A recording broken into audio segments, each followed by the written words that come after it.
Not every cough and sniffle, cut and scratch, or bruise and bee sting necessitate a trip to the doctor's office or even the hospital. Most parents can handle these everyday mishaps with a little bit of instruction and the right supplies. That's where we come in. Today, we're going to equip you with enough practical first aid tips and tricks to help any parent become a well-trained Dr. Mom or Dr. Dad.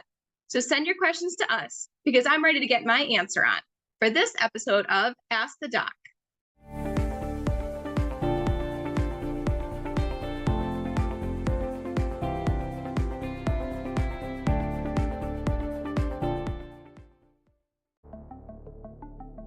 Send in your questions to questions@allhealthtv.com or AllHealthGo on Facebook or YouTube, or visit the Ask the Doc page on our website, allhealthtv.com. Welcome everyone to Ask the Doc, the show where we encourage our viewers to send in their health questions. I'm Nurse Katie, and today we're going to empower you to take care of some of those minor medical situations at home. First aid and basic life support are crucial forms of assistance offered to somebody in need, ensuring they receive immediate care and support. A first aider plays a vital role in safeguarding the well-being of others and preventing any further harm. The aim of first aid is to preserve life, prevent further injury and deterioration of the condition, to make the victim as comfortable as possible to conserve strength and promote recovery, and put the injured person under professional medical care as soon as possible. While providing first aid, it is important to observe, act quickly, and try to remain calm. It's also important to provide reassurance to the victim who may be apprehensive or anxious. Some of the golden rules of first aid is your personal safety comes first. Assess the situation and the victim. Call for help. Control any kind of bleeding. Treat for shock. Be mindful of head and spinal injuries, and attend to burns. The main goals of first aid include the 3 Ps: preserving life, preventing deterioration, and promoting recovery.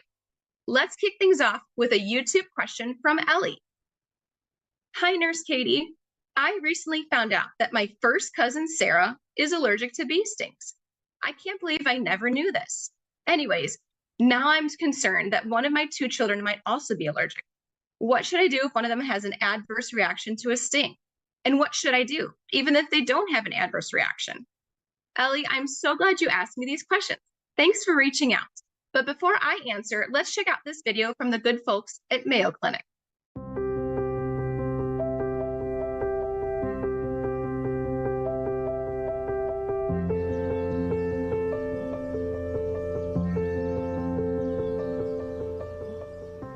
Ouch. I just got stung by a bee. I better go inside and ask Alexa what to do. Alexa, ask Mayo First Aid how to treat a bee sting. You can treat a mild reaction to an insect bite on your own. First, move to a safe area to avoid more bites or stings. Then remove any stingers. Next, wash the area with soap and water. If you're experiencing pain, use an over-the-counter pain reliever. You can also apply a cream or lotion to the injured area. Look for products that contain hydrocortisone, pramoxine, or lidocaine. To learn more about severe allergic reactions, say severe allergic reaction. For another topic on insect bites and stings, you can say symptoms.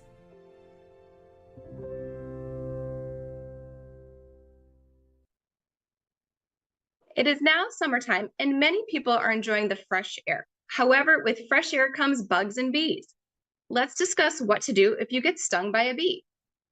First off, if the stinger is present and you are able, you can remove the stinger as soon as possible, such as by scraping it off with a fingernail or a credit card.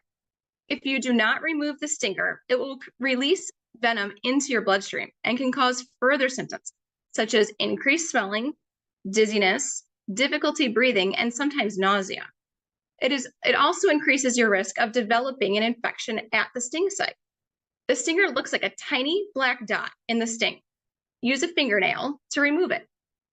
Wash the affected area with soap and water.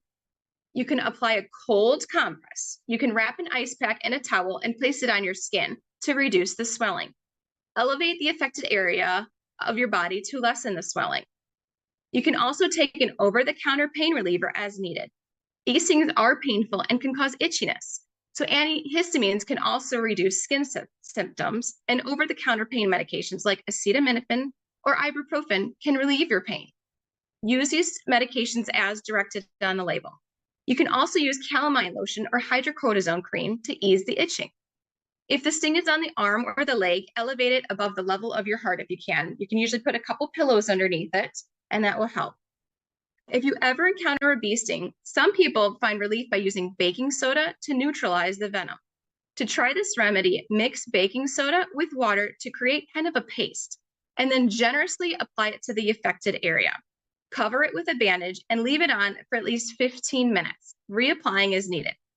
This method has been used by many, including my Nana actually, who always used to do this for us, and I remember feeling instant relief. Bee stings can be quite painful and may cause discomfort for a few hours. Some reactions such as swelling, skin discomfort, discoloration, and itching can last for a few days. Although severe allergic reactions are rare, they can be life-threatening, requiring immediate medical attention. Swift treatments with epinephrine can lead to a positive outcome. If you have a bee sting allergy, it's important to always carry an emergency epinephrine auto-injector and inform your loved ones about what to do in case of an emergency. Now, you might think you cannot avoid bee stings, but you can. Here are some tips. Be aware of your surroundings. If you're outdoors and near flowers or areas where bees are active, be careful not to disturb them. Remove food. Bees are attracted to foods that you might have at a picnic or outdoor event. Try to cover foods and clean up any dirty dishes to keep the bees away.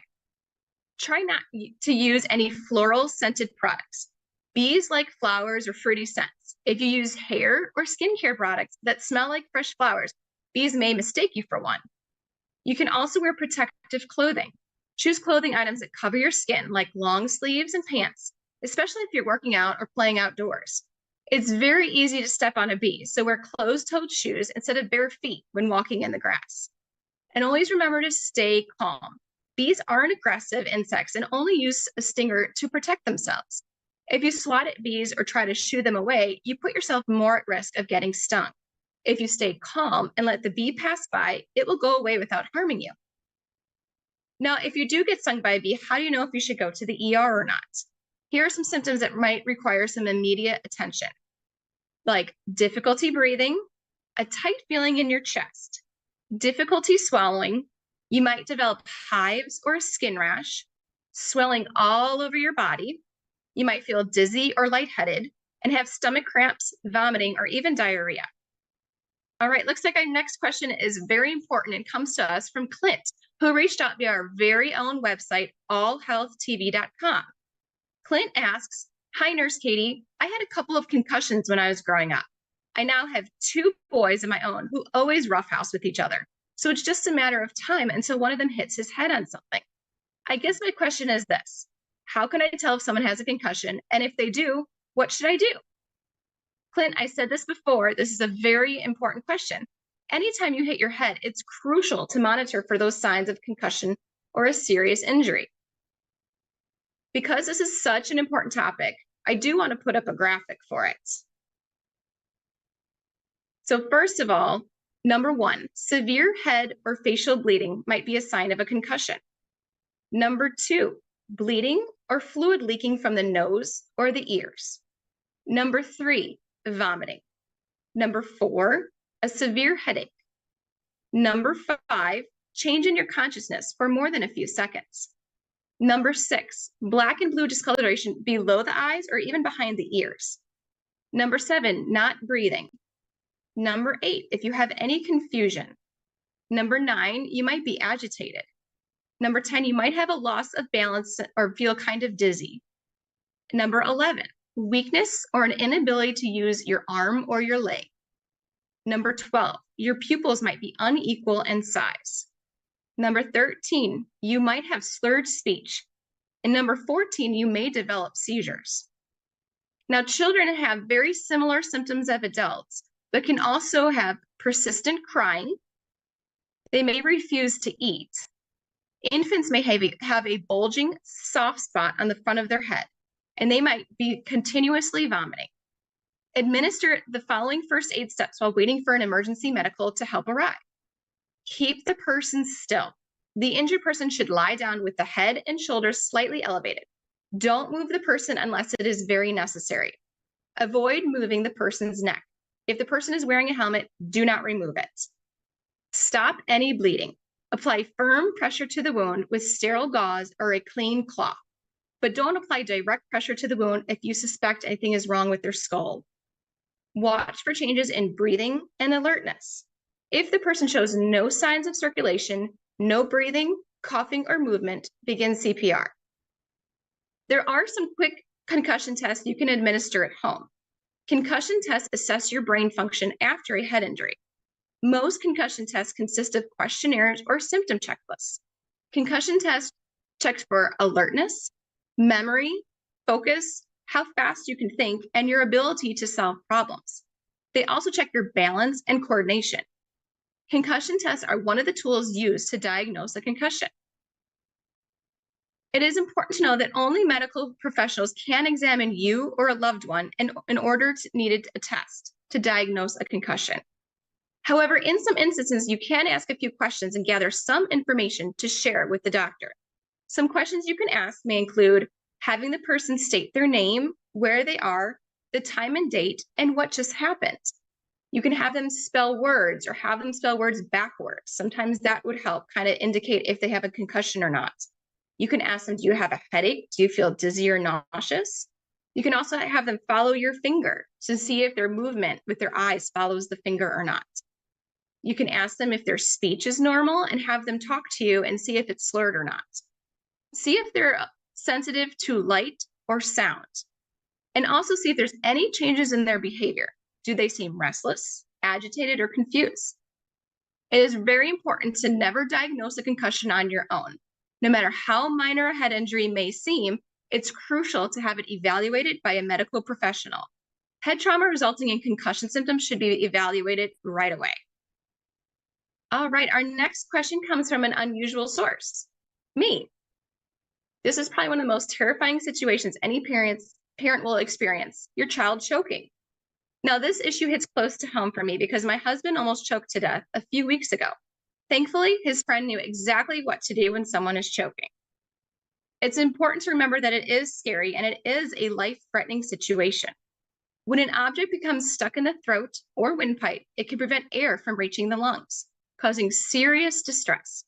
It's especially common for adults to choke on food, while young children may swallow small objects. If you or someone else is choking, it's crucial to act quickly and administer first aid. Consider taking a certified first aid training course to learn the Heimlich maneuver and even CPR, so you can be prepared to help in these emergencies. If you're the only rescuer, you can give back blows and abdominal thrusts. Then call 911 or your local emergency number for help. If another person is there, have that person call for help while you give first aid. If you're alone and choking, call 911 or your local emergency number right away. Then give yourself abdominal thrusts, also called the Heimlich maneuver, to remove the stuck object. With other people, you need to watch for these signs of choking. One or both hands clutched around the throat. A look of panic, shock, or confusion. The inability to talk. They might have strained or noisy breathing. They might have squeaky sounds when they are trying to breathe. They might be coughing, which may be either weak or forceful. Their skin, lips, and nails may change color, turning blue or gray. And they might even lose consciousness. So to clear the airway of a choking infant that's younger than 1 year old, you want to sit and hold the infant face down on your forearm. Rest your forearm on your thigh and hold the infant's chin and jaw to support the head. Place the head lower than their trunk. And then you want to thump the infant gently but firmly 5 times on the middle of the back. Use the heel of your hand. Point your fingers up so that you don't hit the back of the infant's head. And the gravity will help with the back thumps and should release the blockage. If a choking person can cough forcefully, let that person keep coughing. Coughing might naturally remove the stuck object. If a person can't talk, cry, or laugh forcefully, then it's time to give first aid. So for a child above 1 to an adult, you want to give 5 back blows. Stand to the side and just behind a choking adult. For a child, you want to kneel behind them. Place your arms across the person's chest to support the person's body. Bend the person over at the waist to face the ground. Strike 5 separate times between the person's shoulder blades with the heel of your hand. If this doesn't work, then you want to give 5 abdominal thrusts. If the back blows don't remove the stuck object, give 5 abdominal thrusts, also known as the Heimlich maneuver. Then alternate between 5 blows and 5 thrusts until the blockage is dislodged. Some sources only teach the abdominal thrust, which is okay. And to give abdominal thrust to somebody, you want to stand behind the person. For a child, kneel down. Make a fist with one hand and put it just above the person's belly button. Grab the fist with the other hand. Press it into the stomach, also called the abdomen, with a quick upward thrust, as if trying to lift the person up. For a child, use gentle yet firm pressure to avoid any damaging the internal organs. If the person becomes unconscious, start CPR with chest compressions and rescue breaths. Now, if the person does go unconscious, sometimes you need to clear the airway because the blockage might be right there in the throat. So if the person is unconscious, lower the person to the ground with the back on the floor and arms to their sides. If you can see the object, reach a finger into the mouth to sweep out the object. Never finger sweep if you cannot see it, as you risk pushing the blockage deeper into the airway. This is very risky with young children. And if the person remains unconscious and not breathing, begin CPR. If the person is pregnant or you can't get your arms around the stomach, you want to give chest thrusts. Put your hands at the base of the breastbone, just above joining of the lowest ribs. Press hard into the chest with a quick thrust. This is the same action as the Heimlich maneuver, and continue to repeat until the blockage is removed from the airway. All right, in case you missed it the first time, here's another opportunity to find out where to send in your questions. Send in your questions to questions@allhealthtv.com or AllHealthGo on Facebook or YouTube, or visit the Ask the Doc page on our website, allhealthtv.com. All right, this next question comes to us from our Instagram page. Bella's question is, Nurse Katie, my daughter Holly is your stereotypical tomboy. She likes playing soccer, skateboarding, and catching frogs with the boys. And just like the boys, she comes home with assorted cuts and abrasions. What's the best way to treat them at home? And when should I take her to the doctor? Hi, Bella. Great question, and thanks for reaching out. Minor cuts and scrapes can often be treated at home. You may need to seek medical care if you notice the injury becomes infected. The following guidelines can help you for minor cuts and scrapes at home. So number 1, you want to wash your hands. This helps avoid any kind of infection. Number 2, you want to stop the bleeding if there is any. Minor cuts and scrapes usually stop bleeding on their own. If needed, gently press the wound with a clean bandage or cloth. Elevate the area until the bleeding stops. Number 3, you want to clean the wound. Rinse the wound with water. Keeping the wound under running water will lower the risk of infection. Wash around the wound with soap, but don't get soap in the wound. And don't use hydrogen peroxide or iodine. Both can irritate the wound even further. Remove any dirt or debris with tweezers cleaned with alcohol. See a healthcare professional if you can't remove any debris. Number 4, you want to put on an antibiotic or petroleum jelly. You want to put on a thin layer of an antibiotic ointment or petroleum jelly like Vaseline or Aquaphor to keep the surface moist and help prevent the scarring. Number 5, cover the wound. You can put a bandage, rolled gauze, or even a Band-Aid and help it hold in place with paper tape. Cover the wound keeps it clean. If you just have a minor scrape or scratch, you don't need to cover it. And number 6, you want to change the covering. Do this at least once a day or whenever the covering becomes wet or dirty. You might also ask, when are stitches needed? There are other guidelines to follow. Stitches might be needed for any cut that is split open or gaping. Cuts that are longer than a ½ inch usually need sutures. If you have any cut on the face, longer than about 1/4 of an inch, you need to be seen by a medical professional because they may need to close it with sutures or even glue. And any open wound that needs sutures should be seen as soon as possible. Ideally, they should be checked and closed within 6 hours to prevent wound infections. Now, we discussed when you might need stitches and how to treat the injury, but when is it essential to seek immediate medical intervention? Some things might be if your skin is split open or gaping, if you have severe pain and it doesn't improve after 2 hours of taking a pain medication.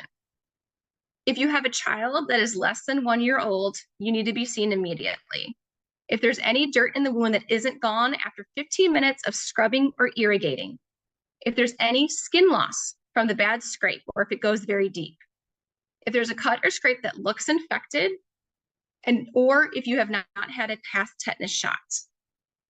All right, what do we have here? This question is from Isaiah, who reached out to us on allhealthtv.com. You should really go check it out when you get a chance. It's chock full of great information. All right, Isaiah asks, "Hi, Nurse Katie. My daughter Kimmy is susceptible to nosebleeds, just like her old man. She lives with her mother in Los Angeles, where the air is much drier than it is in Florida. This, combined with allergies, causes my baby's nose to bleed. What can we do next time to stop the bleeding quicker?" Isaiah, I'm really sorry to hear about Kimmy's nose. LA, you say, I might suggest getting a humidifier as well as some nasal saline to help keep her nose from getting too dry. Now let's talk about stopping the bleed. I understand that dealing with nosebleeds can be very concerning. Nosebleeds, also known as epistaxis, happen when a blood vessel in the lining of the nose bursts. They can be caused by various factors, such as an infection, injury, any allergic reaction, nose picking, or the insertion of an object into the nostril. It's important to remember that while nosebleeds are a common occurrence in children, they're typically not considered serious. So how do you stop a nosebleed fast? First, you want to pinch the nose. You want to sit down at a table, lean forward, and firmly pinch the soft part of your nose, just above your nostrils, like right about here.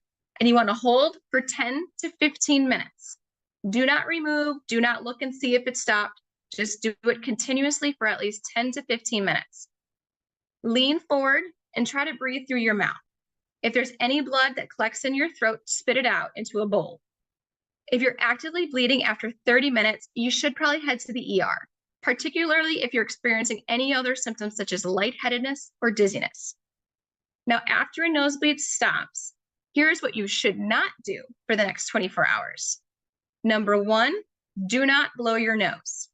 Number 2, do not pick your nose. Number 3, refrain from drinking hot drinks or alcohol. And number 4, do not do any heavy lifting or strenuous exercise. So what should you do after a nosebleed? Try to lay flat as much as possible. Raise your head on a pillow while you sleep. And number 3, put a thin layer of a saline or water-based nasal gel inside your nose. All right, we got one more question here from Sadie. Sadie asks, "Hi, Katie. I just saw a story on the news about a child who suffered third-degree burns because of an accident in the kitchen. With 3 young kids, we've been very lucky with no burns, but our luck is going to run out. So we want to make sure we know more about types of burns and how to treat them." Hi, Sadie. I love the fact that you are being so proactive. I also have 3 kids, so I understand the chaos that comes with them. Burns commonly occur by direct or indirect contact with heat, electric current, radiation, or chemical agents. Burns can lead to cell death, which can require hospitalization and can be fatal. There are 3 levels of burns. First-degree burns, which affect only the outer layer of skin. They cause pain, redness, and swelling. Second-degree burns affect both the outer and underlying layer of skin. They cause pain, redness, swelling, and blistering. They are also called partial thickness burns. Third-degree burns affect the deep layers of skin. They are also called full thickness burns. They cause white or blackened burned skin. The skin may be numb, and you may experience no pain with these burns. Now, it's important to remember that burns can be a very serious and painful injury. Having more than one type of burn at the same time can be particularly difficult to deal with. Major burns require immediate medical attention to prevent scarring, disability, and deformity. Burns can be the result of the following: a house fire, a car accident, playing with matches, and even some kitchen accidents. All right, now let's talk about some kind of first aids we can do with just some minor burns.